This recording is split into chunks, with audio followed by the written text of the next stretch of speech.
I moved here. I gave up the corporate life in New York and moved here 6 years ago, and I discovered how great it feels to own your own time and to own your own life. So you can have a successful career. I'm working with the same clients for over 6 years. Everyone's super happy, but I choose when I work and I choose where I work from. And that creates a feeling of freedom and gratitude that translates into all areas of your life.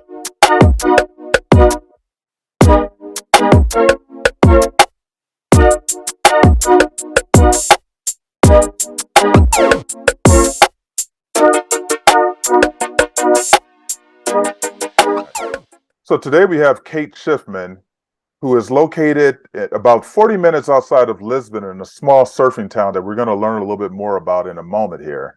And Kate is a co-living and co-working entrepreneur where she's working on some very interesting projects that is really helping define and creating an infrastructure for how talented people around the world can show up in life and how they do their work today and how they live today, just the whole lifestyle.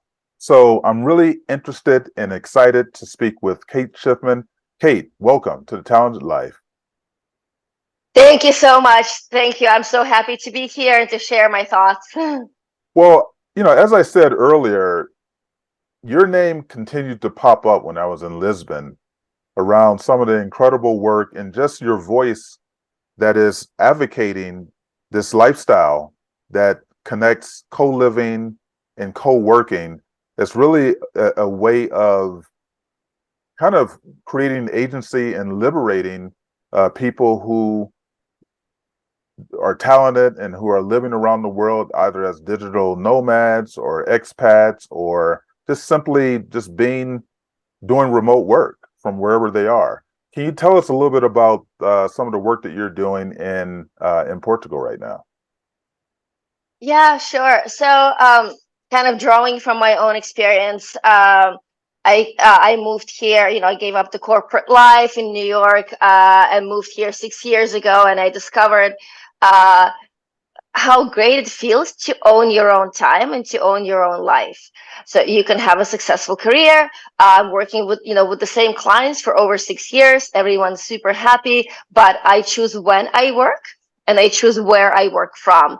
And that creates a feeling of freedom and gratitude that translates into all areas of your life. Absolutely. And so as I kind of as I've been living this lifestyle and also meeting other people in Lisbon living this lifestyle, I realized that this is a fundamental shift. Even before the pandemic, this obviously, it was accelerated by the pandemic, but the shift was already in the making over the past probably 6 to 10 years. Kind of slowly, the pace of this increasing and more people finding ways to work remotely, understanding that there is another life out there, that we don't need to we don't need to subscribe to the idea that everyone is in the same box. We don't need to work out of concrete boxes. We can be productive and creative and successful, living on our own terms. Absolutely. And so, yeah. Well, it's so interesting because you said something that's key there, that even though right now, we hear about the great resignation and, the great reset, but really this is something that has been, happening for years. And if you really look at the polling data, people have been dissatisfied at work, for decades now. I think one poll that was done here in the U.S. says that most workers in the U.S. are not satisfied. Only 13% say that they're satisfied. So there is something out there, and I think the global pandemic has really kind of taken the top off the pot there. So, what brought you to Lisbon? I came here on vacation like 7 years ago, and I immediately saw both the beauty and the opportunity. There are several conditions that you need in order for a place to become a hotspot, or in order for a place to grow. And I've I observed that, growing up in Brooklyn and traveling and living around the world, and I really saw all the signs of that in Portugal, and particularly in Lisbon. Obviously, the climate, but that's kind of like just the very base layer, because there's so many beautiful places in the Sure. world. What I always say is, with Portugal, you come for the landscape and you stay for the people. Right. Love So it. the local people speak English. They enjoy speaking English, which is super important. Are very welcoming. Always try to help. You're very kind. There's a very high level of education. So it's quite easy to find people to collaborate with, people to work with, etc. And obviously, the Portuguese government has been actively promoting Lisbon and Portugal as a hotspot and for entrepreneurs and foreign investments and startups for at least 10 years. They stole Web Summit from Ireland years ago. I don't remember exactly how long ago, but quite a Yeah. long time ago. And that is a very significant and high visibility investment, right? Then there's multiple incubators and accelerators. There are lots of programs for startups. There's a startup visa, so there is a very a very fertile climate here for people to move, to come and work and set up businesses, and create value, essentially. Sure. So when you came there, did you know that you wanted to, once you decided you wanted to live there, that you wanted to get into entrepreneurship? And if so, how did this entrepreneurial experience form here in Lisbon?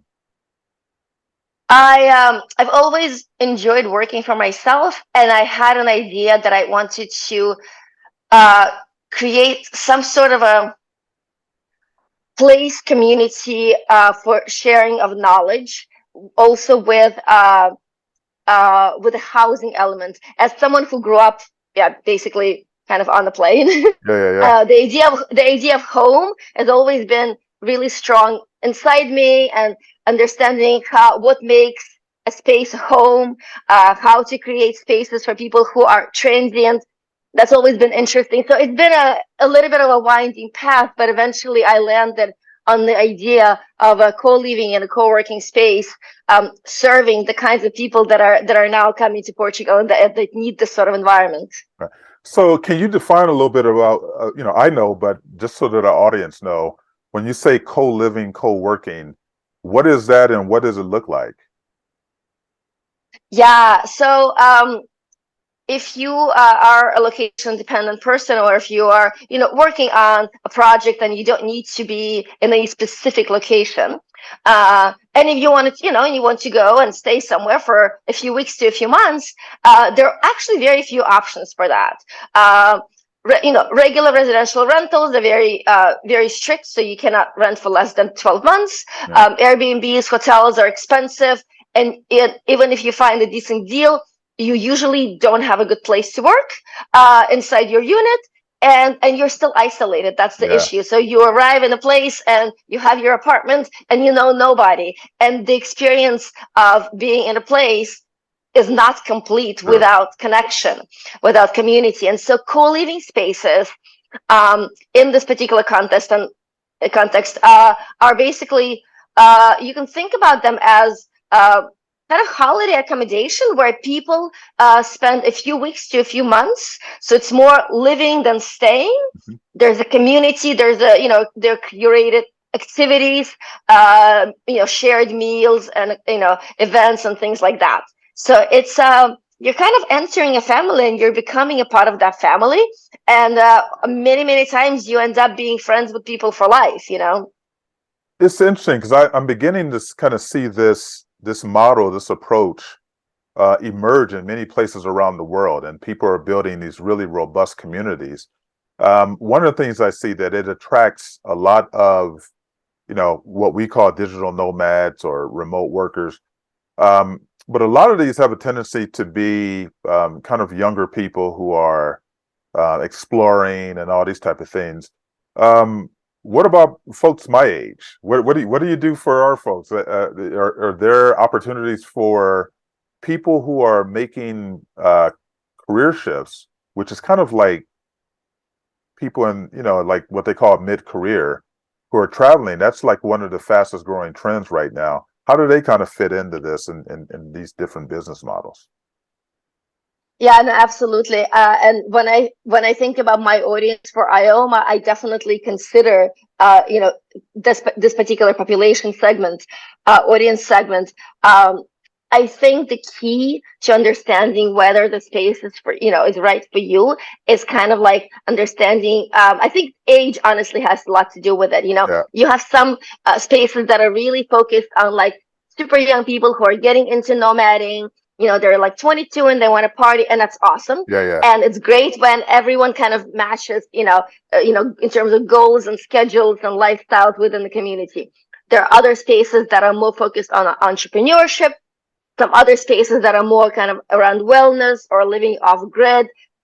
Typically, co-living spaces have an application process for the specific reason to make sure that the people looking to enter the space understand what co-living is, are comfortable with everything that it Sure. is, and also that they match the existing people in the space and vice versa, that it's a good Mhm. match. There are actually now some technology partners coming up that do the psychological matching, partially, via kind of AI and Yeah, partially, with like actual psychologists. And there's some interesting business models in that space that are emerging now. that's So interesting. there's So it's definitely a selection curation process. almost like kind of the dating apps. So some of the kind of the psychometrics around behind that in terms of doing assessment and making sure that there's good matchmaking, for lack of a better term. And I would Yeah. imagine that's important in order to also make sure that you're creating the type of culture that you would want for that environment. Yeah, absolutely. Uh, So for you right now, where are you? Are you providing consultation around co-living spaces, or are you actually building something? Because what I saw was that you have a big idea that is emerging there, and I would love to hear for us to hear about what that is. Yeah, yes. So what I'm building is an eco-conscious co-living space, a co-living and co-working space that combines a few of these different concepts. So obviously, catering to the location flexible community, but also really focusing on the idea of a conscious pause.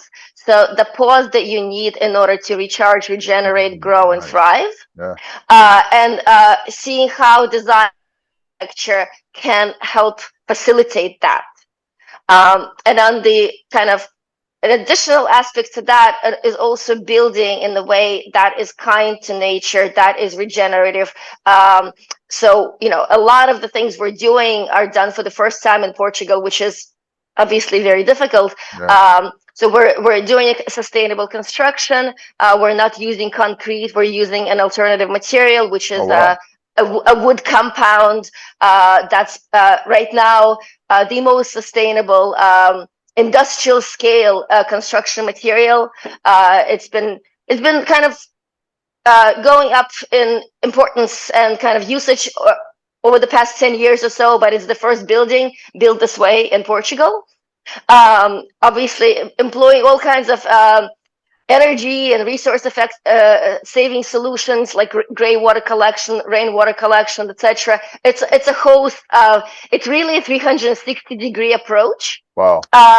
to making both the building, the site, and the experience more sustainable and in balance with nature. That's great. So where's it located again? You probably said it, but I missed it. Where is it? Where will it be located? And when will it? When is the completion date for it? So yeah, so it's in a beautiful, beautiful surf village called Ericeira. It's just 40 minutes north of Lisbon. Yeah. It used to be a fishing village. It has some very interesting history from kind of the dictatorship times in Portugal. It's actually quite a cool place. And then in the 90s, it became the World Surfing Reserve, the only one in Europe, and there's only 7 in the world. So that Wow. attracted, competition and pro surfers. And so this kind of like became, it started a transformation from a sleepy fishing village to a surf town. And then slowly but surely, because a lot of surfers are digital nomads, so more nomads started coming, or more remote workers started coming. I came here. I'm actually not a surfer. I'm like the only person under Really? 70 who doesn't surf there. Yes, yeah. But I came for the lifestyle, I think places like this, with the vibe, they emerge around a certain idea, lifestyle, sport, or passion. Like Williamsburg, and back in the day, emerged around the art scene, and then 10 years later, lots of people who have nothing to do with art moved there for the vibe. It's the same, thing that's happening here. Sure. People started moving here for surfing, for the weather, for the lifestyle, and now it's just becoming a much bigger thing. So what do you find that that people who want to come into these environments, who are travelers, nomads, remote workers, what are some of the key needs that they are asking? First of all, how long do they usually stay, or what are you anticipating their stay time would be? And how do you build a business model around that? Yeah, so it's typically a few weeks to a few months stay. Lots of people who come to Ericeira come for like a week and stay for years, and there's a shortage of accommodation. So yeah, so typically people who are travelers or they live someplace else, they stay for a few weeks, sometimes for several months. In terms of the needs, community, co-working, are really, really important, right? You need someone to talk to, you need to feel welcomed, you need to feel, like you're part of the place.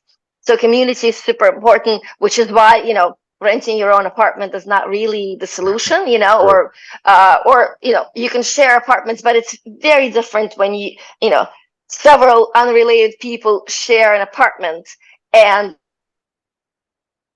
of people that have been chosen because they subscribe to similar ideas, and and they have been matched, to just to live together, and there's a program of activities, of kind of like a connection with the local community, etc. So places like this really provide that kind of emotional base, as well as the logistical base, because you need co-working spaces. Yeah. You need to work somewhere. It's not always possible to work out of a cafe. Right now, actually, in Ericeira, we have a couple of very small co-working spaces that are completely booked up. Mm-hmm. And so I see people working in cafes, but obviously, the proprietors are not super happy if someone's sitting there for 3 hours with a coffee. Right. A lot of cafes don't offer Wi-Fi, probably for that reason. So people have no place to work, So yeah, so these are the very basic things that you need to solve for, community, connection, and a place to work, and then everything then kind of goes from there. So in your business model, is this something that you have investors that are supporting the work, or is this fully just through your grittiness and kind of pulling things together to make this happen? Is this investor generated? So I'm bootstrapping this. I'm a crazy person. That's great. Great. I am bootstrapping this. It's I've been developing the project on my own, since 3 years. We are getting ready to start building soon. In the next like couple of months, I would say. It's been a little bit of a rocky road because all the construction prices went up because of the war. So there's been a lot of back and forth on the architecture front, and we're trying to make the existing budgets work and go as far as possible. So it's complex. It's more complex than when I started the project. I bought the land in November 2019. Right. So the world changed twice. Yes. In that time,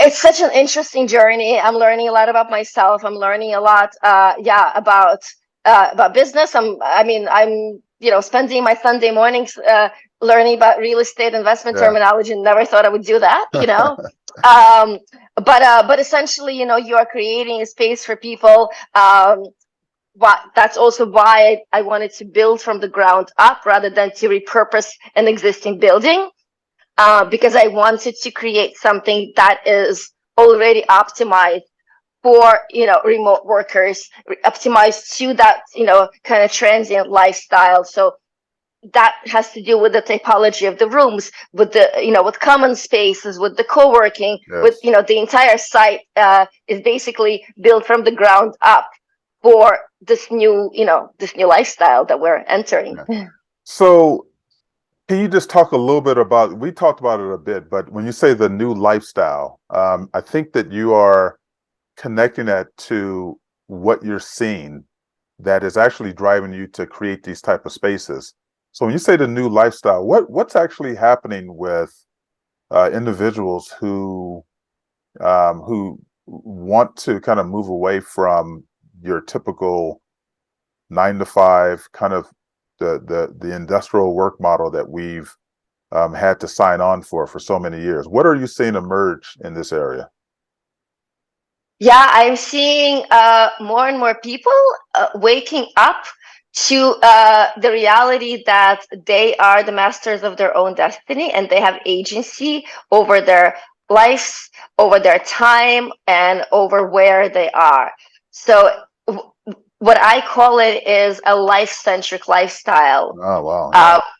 where we are actually tuned into our needs, much more so than before, and we give ourselves permission to follow the path that is the path of wellness and and actualization, self-actualization, and Yep. fulfillment. We're no longer kind of you know driven by this idea that our jobs define us as individuals, but we're standing up and saying, no, we're going to build our lives from within. This sounds like you've had an incredible journey yourself, and that's what's kind of driving this. Yeah, I definitely I've had different kind of like lives and careers, but I grew up, as I said, I grew up on the plain. So I'm from Ukraine, Mhm. and my father moved to New York City when I was 8 years old, and so from 8 to 17, I spent basically pretty much half a year in New York City and the other half a year in Kharkiv, where I'm from.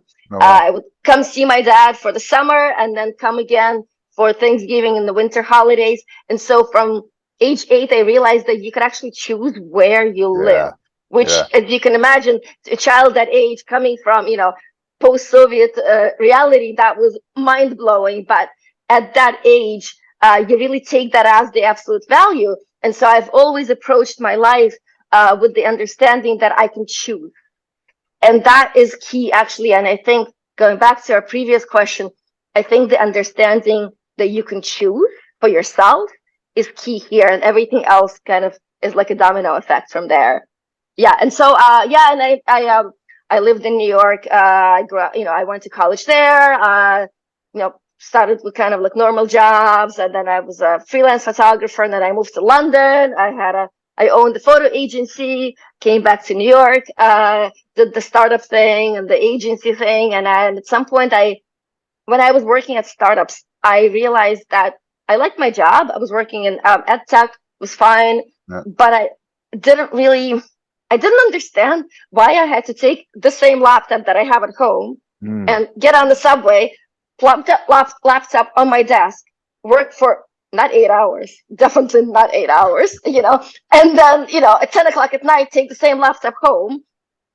Like the logic was completely lost on me. So I thought, okay, I can do my job from anywhere. How can I pivot my professional activity in the way that that I have the opportunity to see the world and to actually live the life on my own terms? And so I worked for a few years, kind of to pivot, extend my skill set, build a network, switch to kind of more agency roles, because that gave me an exposure to a wider range of clients and challenges, etc. So building up my professional toolkit, And at some point, I felt that I was ready, and I quit my agency job and moved to Portugal. Well, you know what? Thank you for really laying that out, because a lot of our listeners here, and when we talk about the talented life, we're actually talking about the path of getting into this place where you are seeking fulfillment and the type of lifestyle. And the other aspect is how you cultivate your talent so it gives value. And it sounds like, that you've had that career journey that is very non-linear, non-traditional, traditional but non-traditional. And our research at FuturePoint is actually showing that there is a trend there, but it still needs to be defined and contextualized in a way that people could really understand that this is a path that they could take. So, with all of the different ways that you ended up here, how would you describe what your superpowers are? What have come from all of these different experiences that you would say, these are my superpowers and my skills that allow for me to show up the way I do show up today? Um, Definitely resilience. Um, yeah, I don't know if it's a superpower, but maybe I think self-confidence also, because once you've made a few career shifts or kind of like, got yourself in and out of, interesting situations, Yeah. you develop a certain degree of confidence that, when coupled with a sense of adventure, leads you on, to very interesting experience on a very, very cool path. Yeah, I think trusting in yourself is big. If you don't trust in your ability to guide yourself along the right path and find the right path, you won't really take the leap.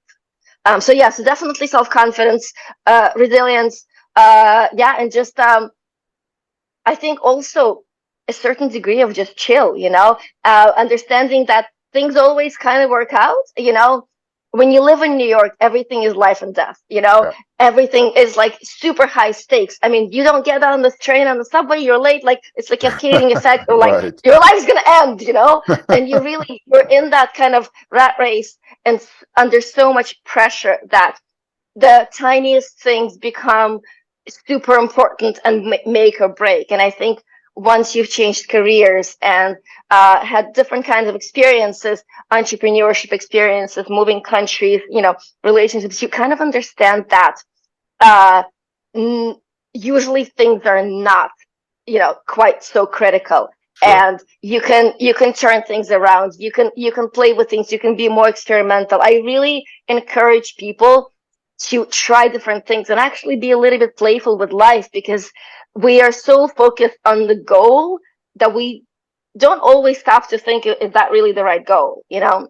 I know so many people who are dead set on like, I want to be a digital nomad, but after a year they burn out or they're not Sure. happy, because I think the why is so important. So yeah, understanding the why, self-confidence, resilience, and yeah, and knowing that, kind of like things work out. So, wow, that's incredible. Thank you, because I think what I hear you saying is that, like, our paths are non can be nonlinear, and it's really about experimentation and what I like to call running into yourself. Where you experiment enough, where you actually kind of find who you are in that process, and there is some resilience and confidence that come from that. And I think that's an incredible uh, uh, value and behavior that is sometimes understated, when in many ways it's a really key aspect of how we can not only sustain ourselves, but do it in a way where there's some fulfillment as well. So, now talking about lifestyle, now you said you don't surf, but also we think lifestyle is important. Outside of working on this project that you're working on, what fits into your lifestyle? What do you do? What does life look like for you in Lisbon, in this surf town, or really just in Portugal, period? How do you have fun? Yeah.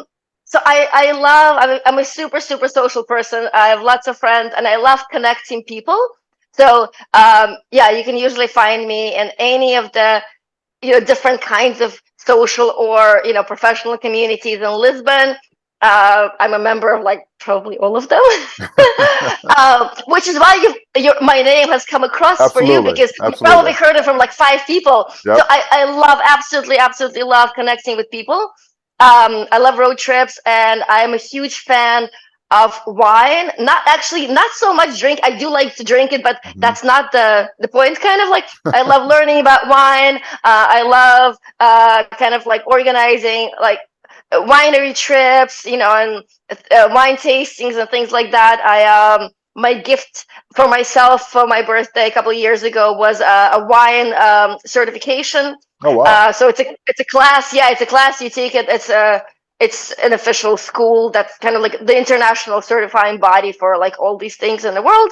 And they have schools in every wine producing Hmm. country. And so I did like levels 1 and 2, which I mean level 3 is like you go, and you work as at a Michelin stunt restaurant. Yeah. So Yep. level 2 is like kind of like mm, amateur-ish pro. So yeah, so I'm super excited. I love geeking out on wine. Anytime I travel to a wine producing country, I'm like hauling things on my suitcase. So yeah, Great. so that's kind of my life. Yeah. That's fantastic. So, now one of the things that I hear from you is that you just don't want to just live in Portugal, but you also want to make sure that that your footprint is not changing the kind of social impact of how things can shift when there's an influx of individuals. Can you just speak a little bit about how you imagine folks like yourself who come to a place like Portugal, how that experience blends in with supporting the local communities that should also be part of the growth process? That is a very, very important point, especially right now as we're seeing around the world and a lot of these popular remote work destinations. There are some tensions between the locals and and the newcomers. Um, so for me, it's really it's about giving back. It's about connecting. It's about leveraging the collective experience and professional knowledge of all the people that are coming here to create programs to uplift, reskill, upskill the local population. What we have in Portugal, and I probably in some other places, there is a significant brain drain going on for the Yeah, past couple of decades because the salaries are very low. We're in the EU, so lots of young kids indeed. who are talented, they go and they study abroad and they stay there, and you can't blame them if Sure. they can make 4 times the salary in Switzerland. Yes, of course, they will just come back here on vacation, and that is a very, very dangerous path for a country to take for obvious reasons. So yeah, I'm trying to kind of find ways to create programs or opportunities for people like me to contribute, whether it was skill shares or workshops or maybe like a larger program. But absolutely, that's super important. That's fantastic. So I want to thank you, Kate, for taking time out of your lifestyle and your busy day to talk about this. This is a very important time right now, not only in Portugal, but really around the globe, around, what does it look like to support people that, that want to show up in multiple places around the world. And so we really do look forward to staying in touch and seeing what emerge in some of the great work that you're doing there. Is there anything that you want to share about your project or how people can contact you, or even if you want folks to follow you?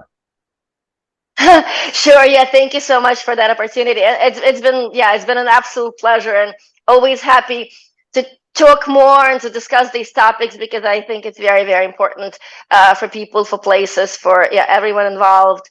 So I am I'm Kate Shiftman. I'm on kateshiftman.com, kt.openworld on Instagram, and then and aoma.co is the website for the co-living space. It's been great. Thank you so much. Always happy to add more to this conversation.